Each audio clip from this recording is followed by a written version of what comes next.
Becoming a mother has really helped me feel like my feet are fully on the ground. Just feeling comfortable in my skin, like that role has really made me who I am. Hey guys, it's Kirbie. Welcome back to Pretty Unfiltered. Today my guest, she is an actress, a musician, a mother, a Texan. Yeah.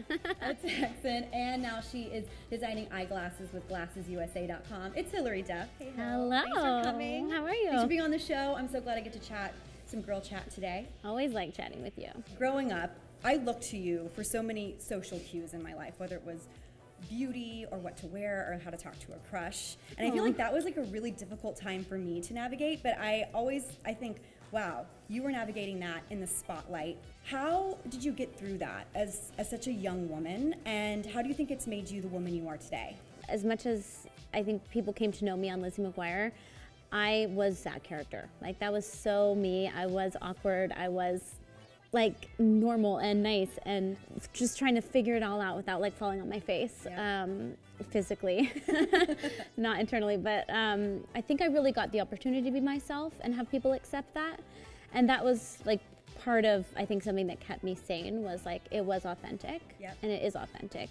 Then the second part is I had a big sister, so I had someone to look up to, and, you know, a very strong family that watched what I was doing and kind of kept me in line. And then I think a lot of it has to do with just who I am inside, and finding the right people to surround myself with, and being in touch with, like, ooh, that doesn't feel right, or yeah, that feels right, you know, and constantly checking in with myself. And it hasn't been easy, and it's a struggle, and I've definitely had highs and lows, like personally. Yeah.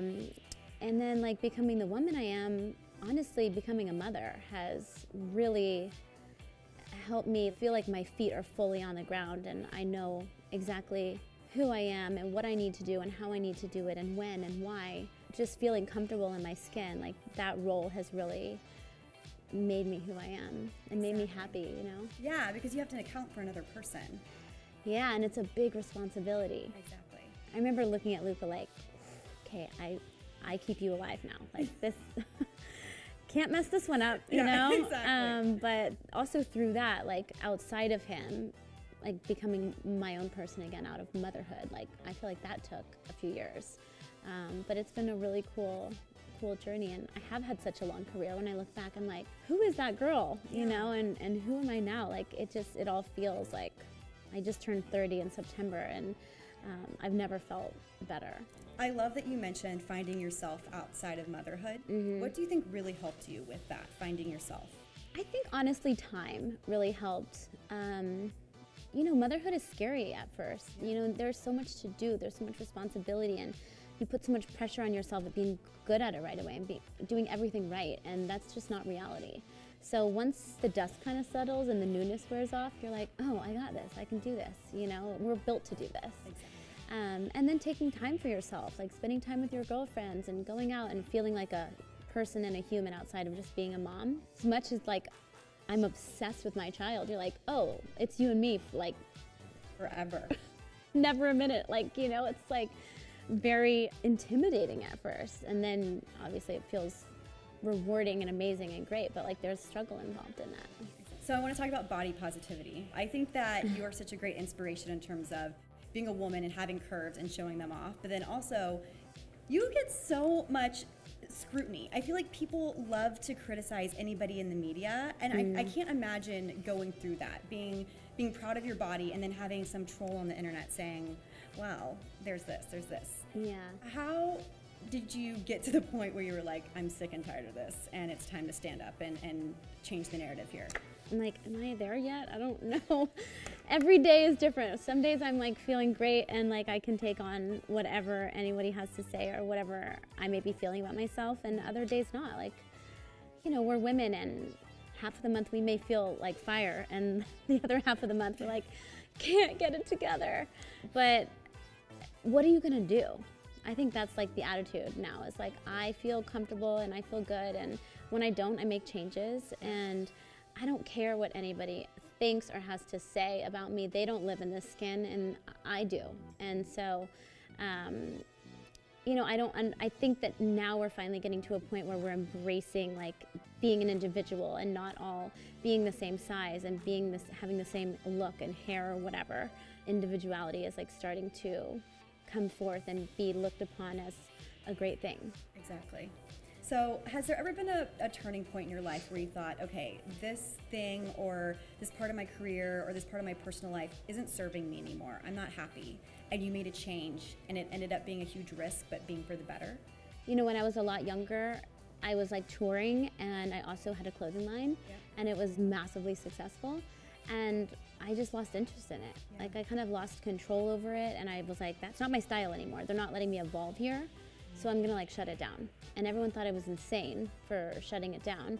And I was 18, so I think a lot of them thought I was just like spiraling out of control or something and making bad decisions, but I was like, it's not me. Yeah. And I don't wanna sell product that's not me and doesn't have my thumbprint on it.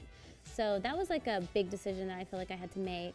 That was a little scary, but in the end it served me well. Yeah, I agree. And you know, sometimes I think about like touring even. Like I put a record out 2.5 years ago. When I look at what really makes me happy, like recording and writing music makes me happy, and obviously performing, but I have a kid, and he is like #1 priority, and I can't imagine missing huge chunks of his life like that. Exactly. Prioritizing and figuring out what makes you happy and what you feel like you're really good at is important, and it's constantly shifting, right? Yeah. You were in the limelight before social media blew up, and you did not become famous or celebrity because of social media.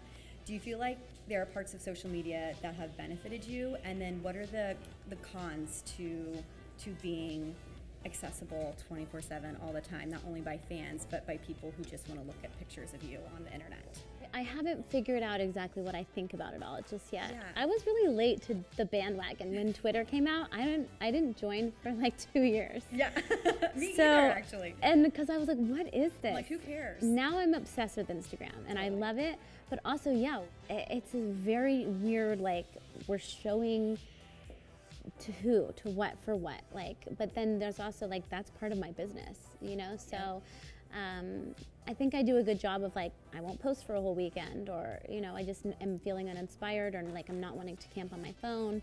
But it is like where our world has gone, and you're like, you gotta kind of keep up with it or fall behind, you know? Exactly. Plus I want to know what my kid's up to. Like soon he's gonna be doing that stuff, and Yeah. I need to know how to navigate these things. No. But like I look at my neighbor who's like 14, and the things they're doing, I'm like, oh my God, I gotta keep up. So I want to talk about your partnership with GlassesUSA.com and talk about the evolution of Hilary. Why did you think it was time now to go into something like this? I think being female, I'm constantly feeling different. You know, I wake up every day with a different personality and a different mood, and not in a scary way, I swear. But, you know, I love style, and, you know, my partnership with Glasses USA was a big part of that, like just showing my personality and feeling like I want other women to feel confident with wearing something on their face, and feeling like you don't have to be stuck with one look all the time. You know, they're very reasonable, but like super good quality. Yep. And I love style and design, so I got to work with them and create a line of glasses that I want to wear, and I think other women will want to wear. It's for everyone. It's for every color. It's for every shape. It's for every, you know, style of girl.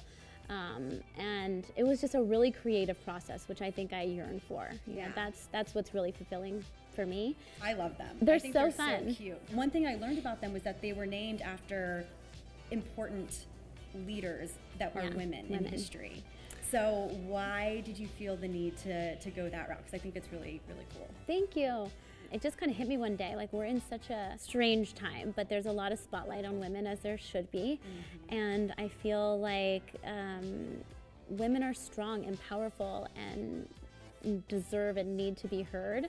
And naming these women, these glasses after women who have been like true pioneers and fighters was like fun. Yeah. Like, why wouldn't you want to throw these on and think of Joan of Arc, you know, or think of Clara Barton, or think of Marilyn Monroe? Like, it was really fun. Hilary, thank you so much for your time. Yeah. This was amazing. Guys, let me know in the comment section below your favorite part of this interview with Hilary. If you have any questions, ask them. And then, of course, if you have any suggestions for upcoming episodes, let us know. We try to cater to you guys. That's what the show is all about. We'll see you next time. Bye.